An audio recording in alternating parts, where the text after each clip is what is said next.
ஆண்டவரும் அருமரட்சகருமா இருக்கிற இயேசு கிறிஸ்துவின் ஆச்சரியமான நாமத்தில் தினமும் கர்த்தருடைய சத்தத்தை கேட்டுக்கொண்டிருக்கிற என்னுடைய பிள்ளைகளை வாழ்த்துகிறேன், ஆசீர்வதிக்கிறேன். நீங்கள் ஆசீர்வதிக்கப்பட்டவர்கள். இந்த நாளிலும் கூட கர்த்தர் உங்களை பார்த்து சொல்கிற ஒரு வார்த்தை, அனைத்தும் நன்மையே என்பதா ஆண்டவர் பேசுகிறார். உங்கள் வாழ்க்கையில் நடக்கிற எந்த காரியமாக இருந்தாலும் அது நன்மையே, நன்மைக்கு ஏதுவாகவே கர்த்தர் செய்கிறார் என்பதை தான் கர்த்தர் உங்களை பார்த்து திரும்பவும் நினைப்பூட்டி அவர் பேசி கொண்டிருக்கிறார்.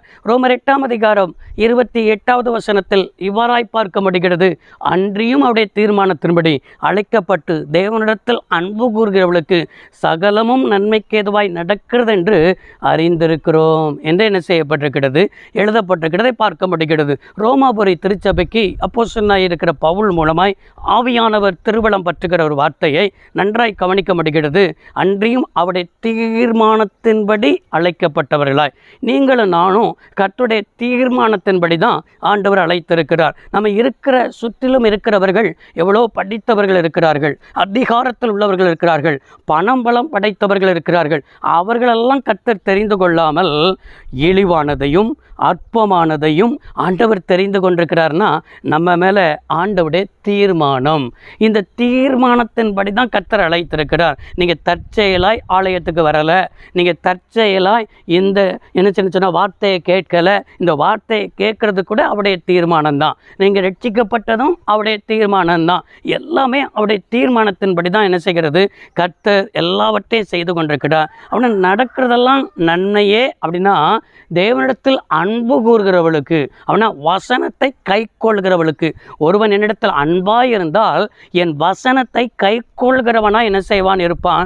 அவனிடத்தில் தேவனுடைய அன்பு என்ன செய்யணும், பூர்ணமாய் ஊற்றப்பட்டிருக்கிறது. அவனா தேவனிடத்தில் நம்ம அன்பு கூறுகிறேன் என்று சொல்லியும் அவருடைய வசனத்தை நம்ம கை கொள்ளாமல் இருப்போம் என்றால் நாம் பொய்யனாய் இருக்கிறோம் என்று சொல்லி வேதத்தில் பார்க்க முடிகிறது. அப்போ வசனத்தை எந்த மனுஷன் கை கொள்கிறானோ அவனுக்கு நடக்கிறதெல்லாம் நன்மைக்கு ஏதுவாக தான் என்ன செய்கிறது, நடக்கிறது. என்ன பார்த்து சொல்கிறீங்க, எது எனக்கு நன்மைக்கு ஏதுவானது? சில மனிதர்கள் நம்மள்கிட்ட என்ன விட்டு விலகி போகிறாங்க பார்த்தீங்களா?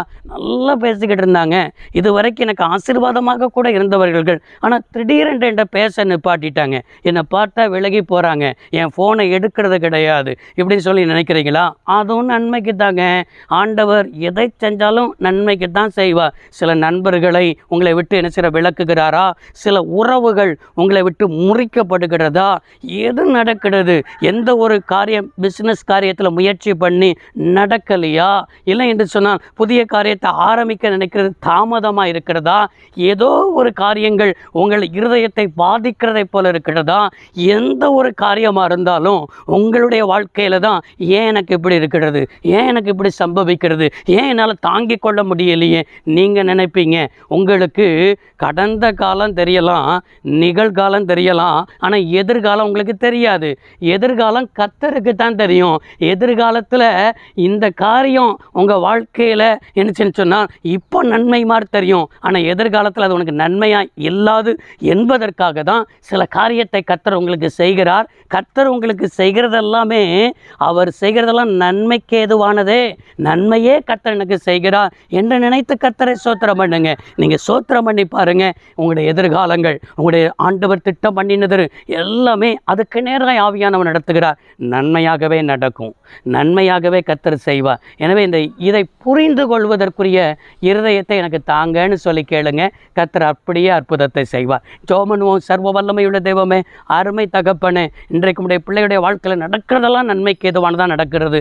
அதை புரிந்து கொள்கிற இருதயத்தை ஒவ்வொருவருக்கும் தருவீராக. இயேசு ரட்சக நாமத்தில் பிதாவே, ஆமேன். கர்த்தர் ஆசீர்வதிப்பாராக. God bless you all.